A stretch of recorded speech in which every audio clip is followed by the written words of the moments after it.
তো finally guys আজকে সকাল সকাল একটা ফোন আসে, যেতে হবে আমাকে ভাড়া। তাই কিন্তু আমি চলে এসেছিলাম ভাড়া পার্টির কাছে, কেননা আজকে ওরা যাবে পঞ্চমুখী মন্দিরে পুজো দিতে। তারপরে হঠাৎ জানতে পারি এখানে একজন দিদির জন্মদিন, আর সেই জন্মদিনে কিন্তু বার্থডে সেলিব্রেশন হবে। তার কারণে কিন্তু এখানে আসা, তাই কিন্তু চলে এসেছিলাম একটু পপি চুড়িদারে সেই দিদি ভাইয়ের জন্য কিন্তু একটা জামা কিনতে। আর পপি চুড়িদার থেকে আমরা পছন্দ করে নিলাম এই ছোট্ট জামাটা। তোমরা তো দেখতেই পাচ্ছ যে পপি চুড়িদারের এই যে ভাইরাল মেয়েটাকে তোমরা তো ভালো করেই চেনো। তো গাইস চলো, তারপরে সেখান থেকে চলে গেলাম একটু গোলাপের দোকানে, একটা গোলাপের ছোট্ট তোড়া নিয়ে, কেননা কিন্তু দিদি ভাইটা গোলাপ খুব ভালোবাসে। তাই কিন্তু সবকিছু নিয়ে রেডি করে বার্থডে সেলিব্রেশনের জন্য আমরা একদম রেডি। আর এই ডেকোরেশনটা কেমন লাগছে অবশ্যই কিন্তু তোমরা কমেন্ট বক্সে কমেন্ট করবে গাইস। আমার তো খুব ভালো লাগছিল, বা তোমাদের কেমন লাগছে অবশ্যই কিন্তু কমেন্ট করতে ভুলো না। তারপরে কিন্তু বার্থডে গার্লকে আমরা নিয়ে চলে আসলাম, আর নিয়ে আসার পরেই কিন্তু আমরা এখানে সেলিব্রেশনটা অলরেডি শুরু করে দিয়েছি, তোমরা তো দেখতেই পাচ্ছ। তো গাইস তোমরা এরকম করে কারা কারা বার্থডে সেলিব্রেশন করেছিলে অবশ্যই একবার করে কমেন্ট বক্সে কিন্তু কমেন্ট করবে।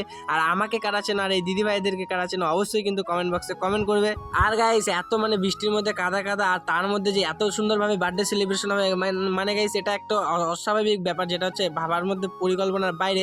আর এদিকে তো পুরো কেক কাটাকাটি থেকে শুরু করে কেক মাখামাখি, মানে গাইস এত বৃষ্টির মধ্যে এত কিছু হচ্ছে, মানে ভাবতে হচ্ছে গাইস কি অবস্থা হয়ে গেছে। দেখো এদিকে কেক মাখা দেখি, মানে একটা আলাদাই ব্যাপার। তারপরে গাইস সেখান থেকে চলে আসা হলো হোটেলে, আর হোটেলে এসে কিন্তু বার্থডে গার্লের জন্য আলাদাভাবে একটা সুন্দর খাওয়া দাওয়ার আইটেম করা হলো। আর এই খাওয়া দাওয়াটা কিন্তু শুধু বার্থডে গার্লের জন্য, আমাদের জন্যও ছিল। তো গাইস আমরা কিন্তু তাড়াতাড়ি খেয়ে নিলাম, কারণ আমি পেট পূজা ভালোবাসি। তো আজকের মতন এখানে টাটা, বাই বাই।